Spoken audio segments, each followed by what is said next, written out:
Hey, we're talking about how to kickstart your art. Up next on Geek Out SA. Do not attempt to adjust your YouTube video. We control the stream. Is it even coming through?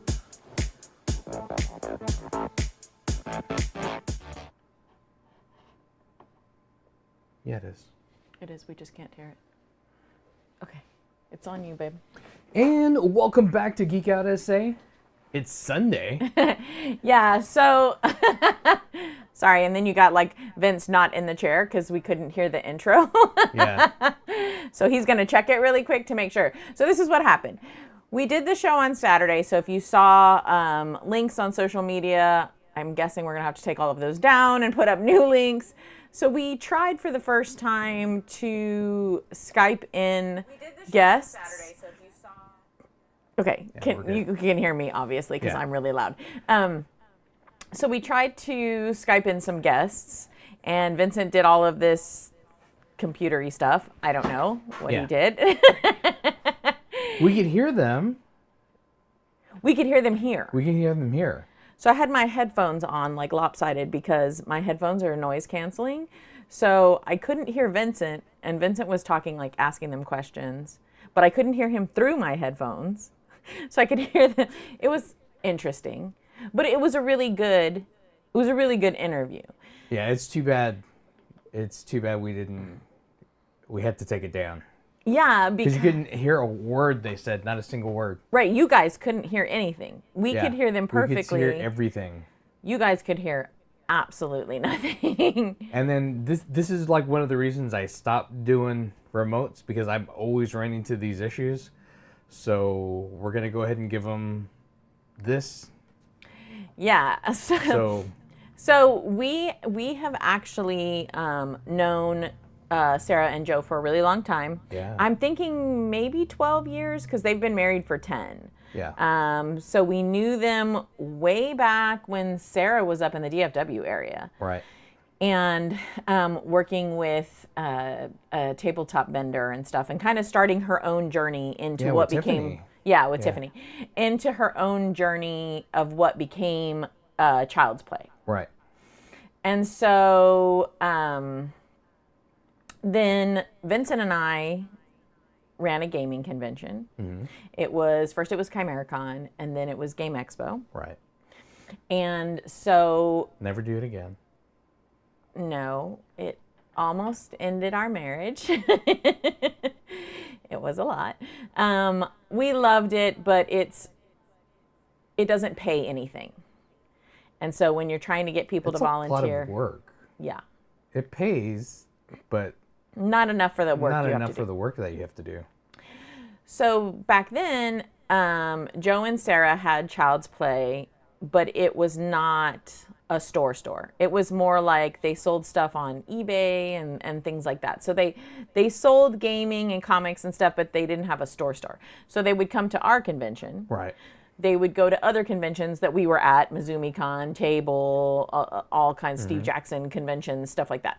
So we saw them all the time. Right. And then they started to kind of like dabble in making their own game and kind of working on that. And they've had this comic.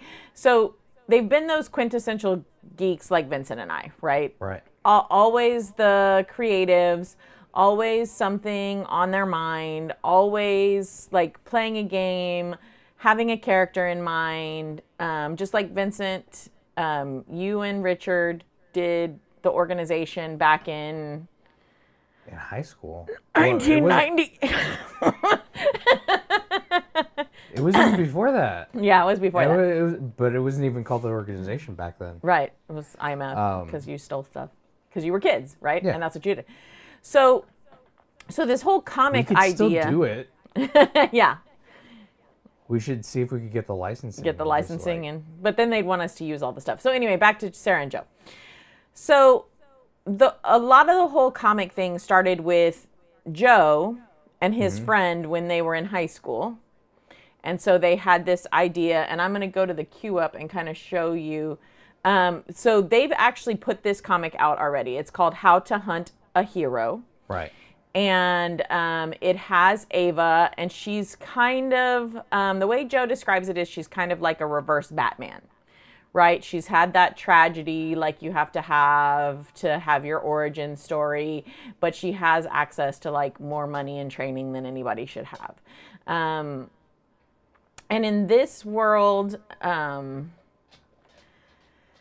superheroes basically are like Bigfoot and Loch Ness Monster and stuff, and she's actually trying to take them down, if I remember correctly. Right. Right.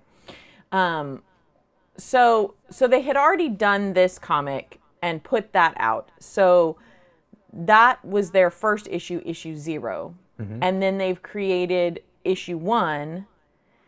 But in their Kickstarter, it's going to be the issue 0 and then just a preview of issue 1. So you're not going to get the full issue 1. Issue 1's going to come out later once they do that. So that's kind of the beginning of this book, because this book that they're doing on the Kickstarter is a compilation of several comics. Right. They said it was 44 pages long. 44 pages long, yeah. Yeah. Yeah. So it's a pretty lengthy book as far as comic books go, and that's because it has several iterations of comics in it. Right. So this first comic, How to Hunt a Hero, that came from like Joe's mind and with him and his friend from when they were in high school. So I think you can relate to kind of that and going through life and kind of seeing the different iterations and getting artists and stuff. And I think you can talk to that, and I think you should talk to that, because Joe talked to it a little bit, because they had artists for the cover art from different places, and he hired somebody from another country, and now I've forgotten. It's not Colombia or Chile. It's one of the South American countries. one of the South American countries. So Vincent's had experience with that. So kind of talk to people about how you went about that. So what we did for the organization is we were able to go out.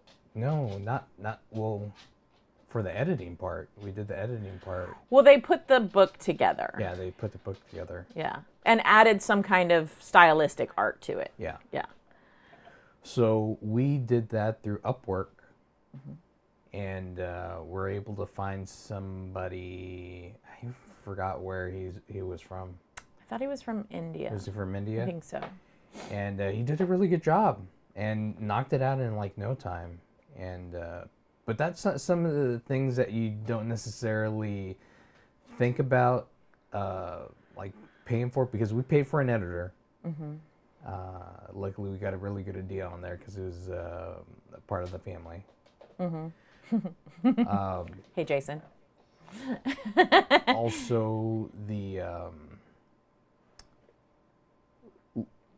artwork on that is expensive, and we got somebody from here. We got Austin Redbeard Rogers, and he was able to kind of reimagine what your dad did. Yeah. And kind of like made it more stylistic for what we actually were thinking it should have gone in the first place. Right. Yeah.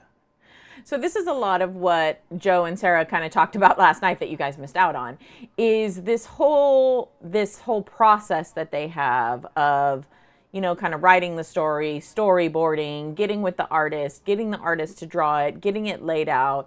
Sarah edits it because she's a school teacher like I am. Having somebody else read it, proof it, make sure that it's good and it goes. So it's not just like, oh, hey, I've made a comic, let me put it on Kickstarter. Yeah. So we don't want you to think that that's what they're doing. They have actually taken a lot of time and effort and put energy into this. And I believe that they even said that in the preview book, there is a section where you can see some of the raw like storyboarding and writing and then how it kind of translated. And I'm pretty sure you can look on their Facebook social media and see a video of kind of a time lapse of kind of how that art progressed through what they were doing with their newest comic, which is Sarah's little character. And she's super adorable. She's Malia Mayhem. Malia Mayhem. Yeah, she's super Malia's cute. her Sarah's middle name. Yeah. So. And this is something that Sarah's had, like this is their I guess you would call her mascot, or she's their logo basically for Child's Play. And she's been through several different iterations of artistic style, and I think they're finally getting her kind of where Sarah like envisioned her. Because if you've never worked with artists and you've never tried to create something, you as the storyteller, you have a vision in your head, Right. but you're not an artist. So what you draw out is pretty hideous. And then you give it to an artist and they're trying to see your vision Right. and put it forward. But so put it in their style. Right, and put it in their style. So then you have to find an artist whose style kind of meshes with what it is that you're looking for as well, right? So I'm going to go to queue up again. So this is Malia right now. Now this is, I think, an older actual iteration. This is not what Malia looks like in the current comic, but this is her, Malia Mayhem, and she is only 9 years old. And so in this newest comic that's going to be part of this book that they have on Kickstarter, Malia has found a magic D20. Right. And the magic D20 takes her to Tabletopia, which is a magical word. I got it right this time. Yeah. It's a magical world where she is in different tabletop gaming worlds, right? And of course she has an antagonist, like we do. And the antagonist is named Troll. Do you remember why they named it Troll? No. So they named it Troll because obviously in a lot of fantasy games, trolls are the bad guys. Right. But also, what kind of bad trolls are there out there for all of us gamers? What are you talking about? What kind of trolls are out there for us gamers? Or those of us on the internet or whatever. Oh, internet trolls? Yeah. So it was a play on this internet troll, basically. And so some of his attitudes, mannerisms, things like that are going to take the aspect of... We used to have a troll. We don't have it. We did used to have a troll. Yeah. For like the longest time. Yeah. It was great though. I mean, Vincent and I really loved it because YouTube just counts the number of interactions you have. They don't care if they're good or bad. They just want somebody to be interacting with you so that they're seeing the advertisements. Yeah. So we were like, please troll us all you want. I guess what we need to do is start doing scary review videos again, and then he'll come and troll us. Yeah. And then he'll hate us again.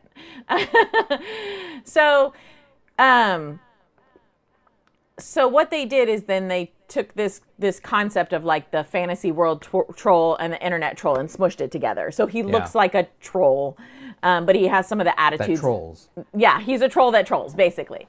And so he's kind of her nemesis in this comic. And that's about all I know. And because we didn't want to know too much and give away too much, because they don't want to give away too much for the Kickstarter. But it's just this cute little character, and she goes to these different tabletop worlds, and she has little adventures in there. Yeah, basically. but it's really good for younger kids to be able to go through and then make sure that parents that feel okay, like seeing some of that stuff, because it's made for like about that like 9 years old and up. Right. And even the other one, Joe said that, and again, I know because they told me, because Sarah's a teacher, because they recently had their own child. Well, not recently. I guess he's like 3 years old now. But anyway, It seems recent to us because of COVID. They want to stay even with How to Hunt a Hero is even like a teen. It doesn't go too far into the like gruesomeness or sexuality or anything like that. So it's still a teen book. So all of these books are teen books that they have. And then, so you're going to get, I think I'm right on this, and I'm sorry, Sarah and Joe, if I'm wrong. And you can look on their Kickstarter and find out. But I think in the 44-page book, you're also going to get issue 0 of Malia Mayhem's story and a preview of issue 1. So it's like a Dungeons and Dragons-esque world in 0, and then in 1, oh God, what did they tell us last night? Oh, resource management. So in one, it's a resource management, which is interesting because then Malia is going to get to go through these different storylines, and she's also kind of teaching these comic book readers about the different types of tabletop games. Right. So I'm thinking that Vince, as an indie developer of a tabletop game, should do a collaboration with Joe and Sarah and have Malia go into his tabletop game. That would be cool. So tell everybody out here who hasn't watched us in a while, what is your tabletop game? So my tabletop game is App, the card game. So we did that years and years ago. It was our first Kickstarter, and we're able to get that through. We have a love-hate relationship with Kickstarter. Yeah. Because it's a way to get funding for what you want to get out, but it takes work to be able to do a successful one, because you got to create stir about it. It takes some serious hustle if you're not one of those big people. And I think that was frustrating for us for a while, because for a while, Kickstarter seemed like it was just an early release platform for some of these bigger names. Well, that's what it is still. Is it? Yeah. I haven't been on Kickstarter in years and years. That's what it is still. I mean, there's a lot of stuff that's like new stuff, but it's a lot of this stuff is like technology. Oh, okay. A lot of technology stuff. But it's a little bit harder to jump into like the comic books or the game world and stuff like that, to be able to do something new as a new publisher. Right. But that was originally what Kickstarter was designed supposed to be for. Yeah. Yeah. And then it got kind of taken over by all these other things. Yeah.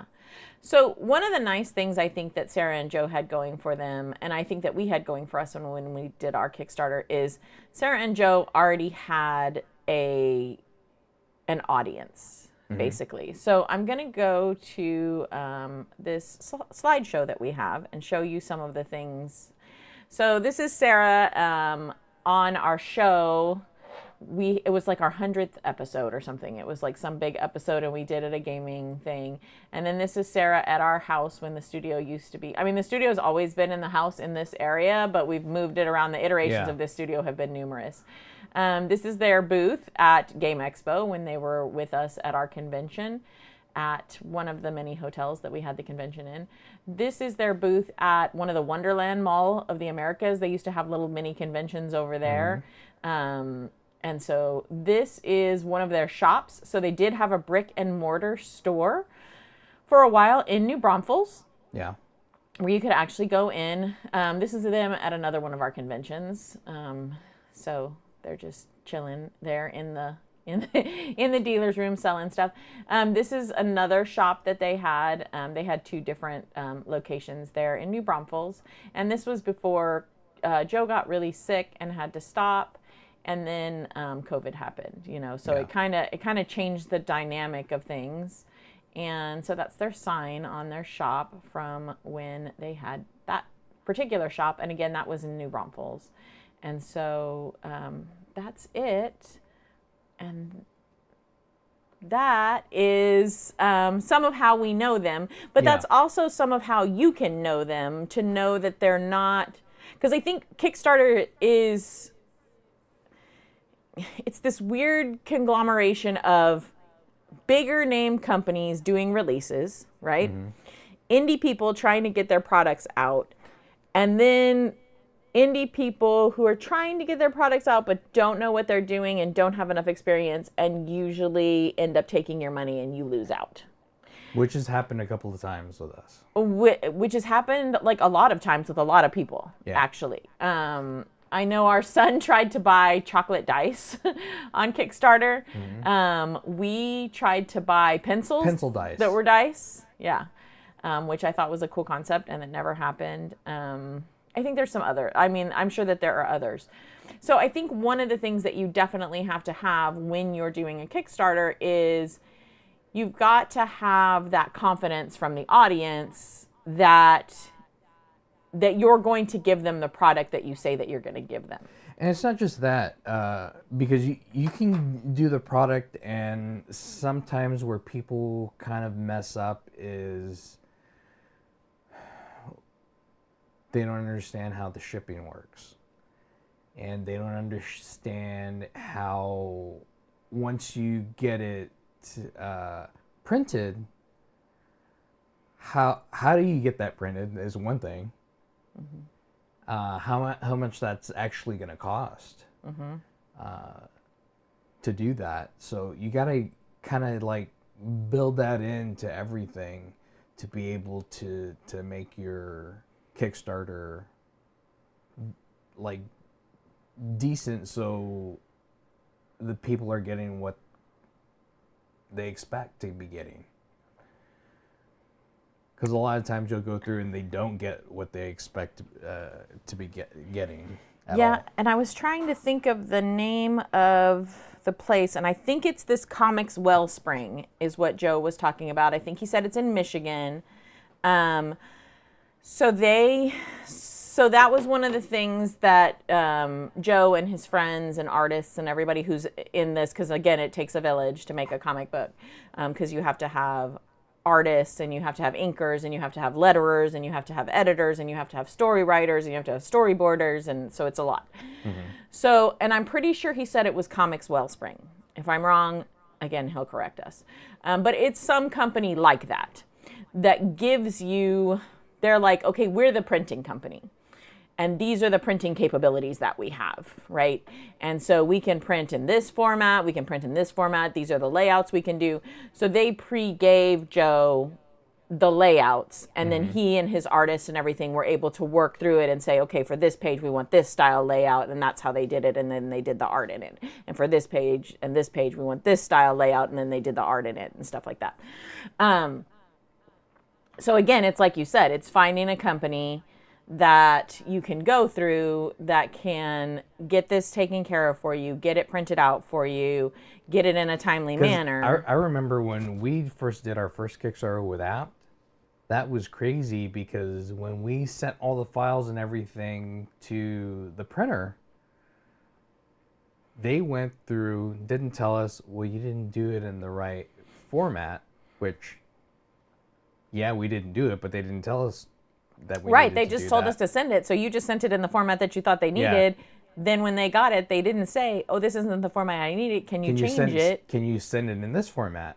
Which I would have been able to do. Right. Not a big deal. And they went in and retyped everything on the cards. Yeah. And grossly misspelled stuff. And Butchered the grammar, butchered a lot of the stuff. made words up that weren't even words. Yeah. So we got 1,000 units of Yeah. unusable game. Yeah. And people are waiting on their Kickstarter. Yeah. Yeah. Yeah. So these are the kinds of things that could happen to people. That you need to build it in your timeline. Right, that you need to build into your timeline. But luckily, again, like I said, this is not Joe and Sarah's first rodeo. This is their first Kickstarter. But because they worked with so many of us in the gaming industry, they've actually helped to launch games. They've helped to promote games. So they've heard all of these stories, and they've learned from people before them. Yeah. So you can have confidence that they know what they're doing. One of the other things that's really nice about their product is you can get a print version, but you can also get a digital version. Right. So anything, let's say anything that happens, right? Because we've had Snowmageddon and all kinds of stuff, and you had COVID, and you just never know what's going to happen that's going to mess up the shipping, right? So let's say something messes up the shipping. Well, at least the Kickstarter backers are all going to get the digital version before they get the print version. Right. So then you have that reassurance, I suppose, that you're at least getting some kind of product for what you paid for, even if it's a Right. digital product. But you're at least going to be getting that. But that's one of their things, is just that you're receiving the digital product. Yeah, that is one of their tiers. One of the tiers. Yeah. So, and and I think you can talk to this a little bit more because you kind of set up the Kickstarter more than I did. So that's one of the things that you have to do on Kickstarter. If you've never had experience with Kickstarter and you're not sure what that is, you're trying to get people to buy your product, right? But in order to get them to buy your product, you want to offer them your product, but you also want to offer, people want other things, right? Yeah. They want other stuff. So those are called... They want like exclusives. Yes. And those are called tiers? They're called... what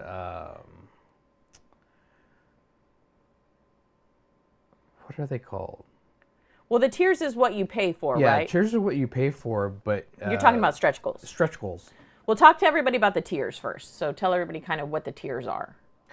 So tiers are kind of like what your... You write out like what they're getting for the amount that they're giving you. Yeah. So... And I can actually look really quickly. Go ahead, and I'll look and see what the tiers it can range anywhere from like $5 on up to like $250, depending on what kind of exclusives you have on there. Right.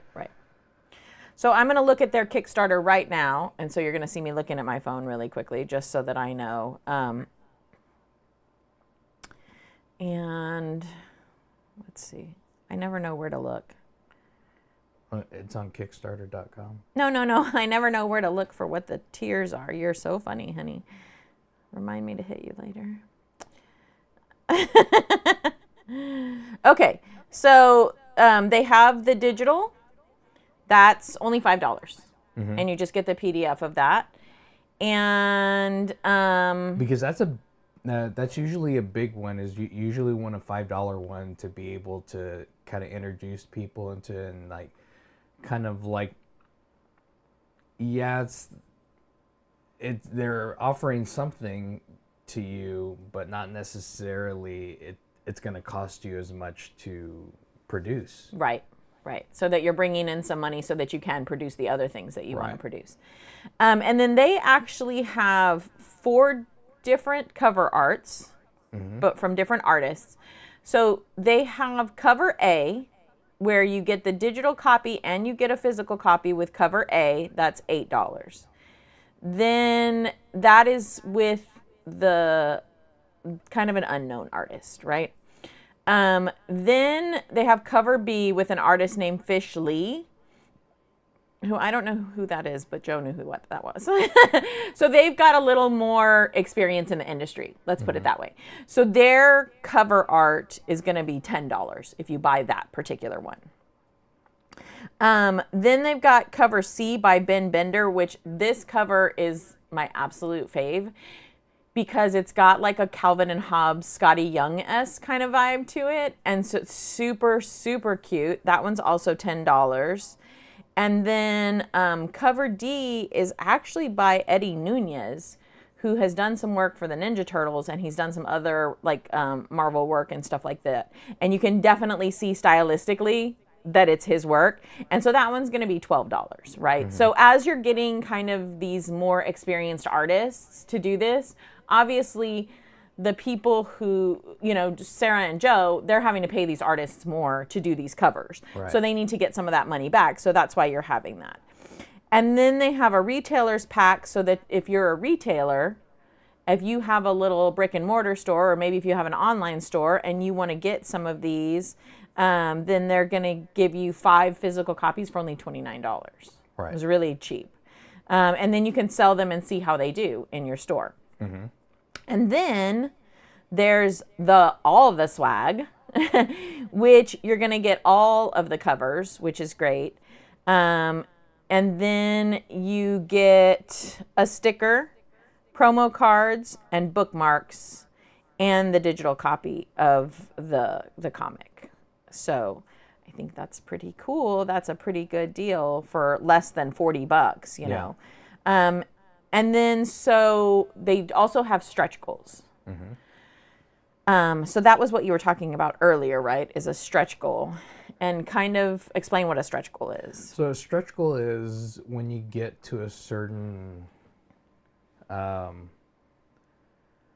level, like beyond what you asked for initially. So let's say you're asking for like $1,000 Yeah. and you get $1,200.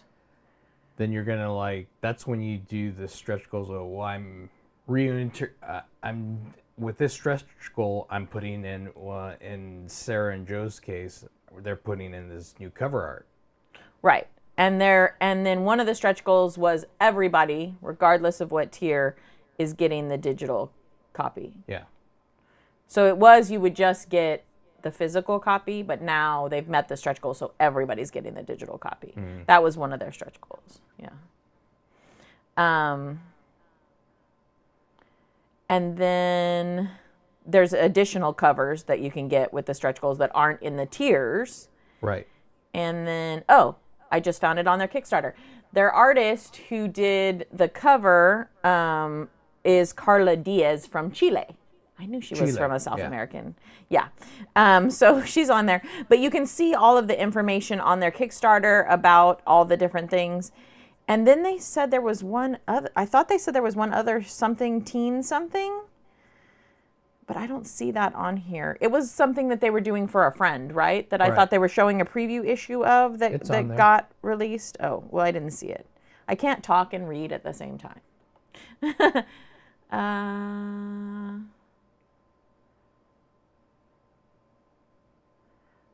I don't know, honey.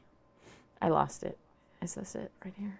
But is it, I think if you go to childsplayzero.com, it goes straight to that Kickstarter, right? Yeah, and we're gonna put that up. It is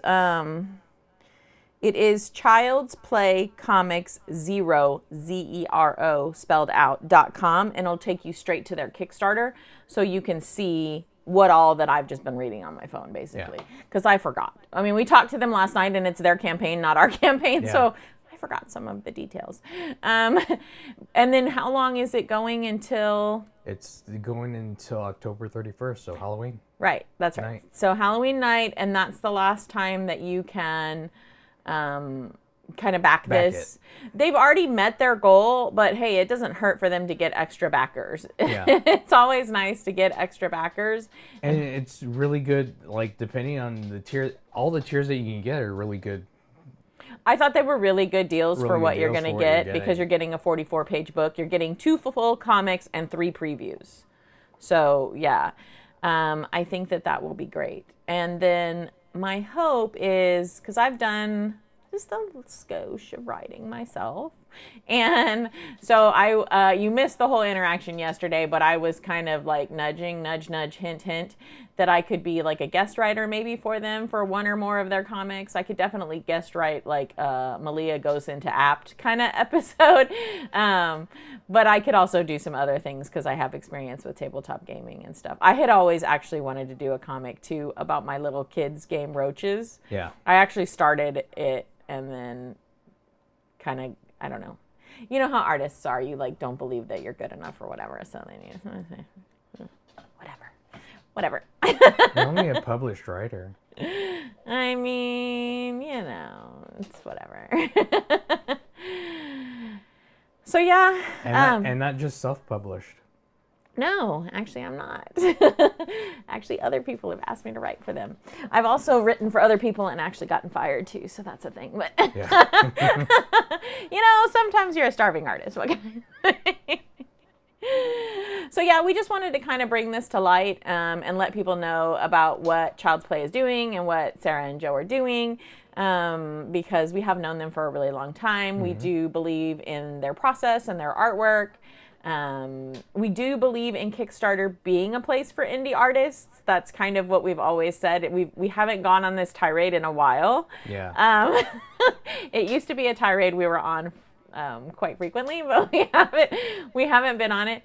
I haven't even looked on Kickstarter because it's supposed to kickstart you if you don't need to be kickstarted because you don't have a following or you don't have the money to do it. Right.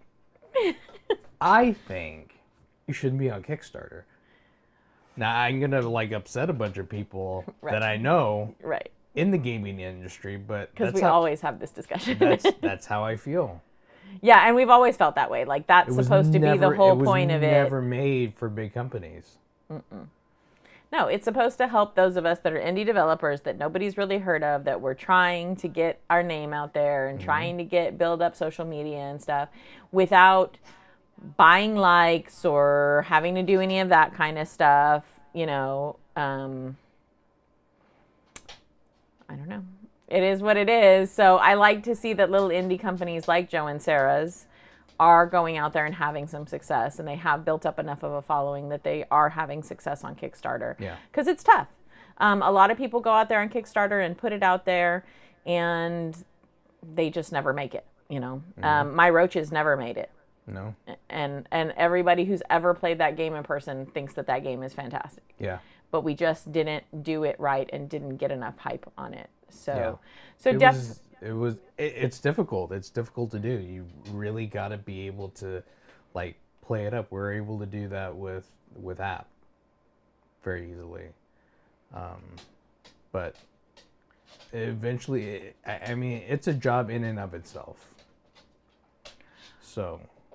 Well, I think anytime you want to be an entrepreneur and anytime you want to promote your own art, products, whatever, it's not just this easy thing that you're just going to sit around and be like, okay, well, here's this fantastic thing I made. It could be the most fantastic thing in the whole world. Mm-hmm. But if you can't sell it, if you're not a salesman, you got to get on shows, you got to get on Geek Out SA. Geek Out SA. But yeah, you got to talk to people. You've got to be on all the social media stuff. You've got to be on TikTok. You've got to be on Instagram. You've got to be on Facebook. You've got to be anywhere where people have money so that they can see it. You've got to make advertisements for it. I mean, and I think that was what, I know for a fact that that's what we didn't do well for roaches. Right. And some of that is my fault because I was inexperienced when we tried to do it. And I think I had a lot of self-doubt in what I was doing, right. Which I think comes a lot of times with the creative process. So that would be some advice that I give to anybody out there who wants to kickstart their art is you can't doubt yourself. You have to wholly believe in whatever your product is, and then you have to be ready and willing to put in a serious amount of work, like a serious amount of work. You basically almost need a year of build-up of like showing everybody your product. Yeah, you got to sell it to other people. Yeah. You got to sell the concept and the... And now that COVID's over, you've got to be back to the point where you're going to physical venues and you're going to stores and you're going to shows and you're showing it off and you're getting more people to follow you and like you and, you know, because you can buy likes all you want, but they're not really genuine. Yeah. Right? So you need actual people who are going to be interested in what you've got. Right. And so I think that's one of the nice things that Joe and Sarah did is because they've had Malia for such a long time and she's become synonymous with them and they've run so many events. They actually used to remember when they would run events at the pizza parlor? Yeah. It was so much fun. Yeah.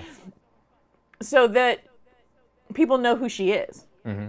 And for Joe and Sarah, this has been like 10 years of them like getting it out here. So I also think we should applaud them for not giving up on... Because it's easy to do. Really easy. Yeah, it's really easy to give up and not want to keep going because it's daunting. It's everything you're doing with Kickstarter is daunting. Mm-hmm.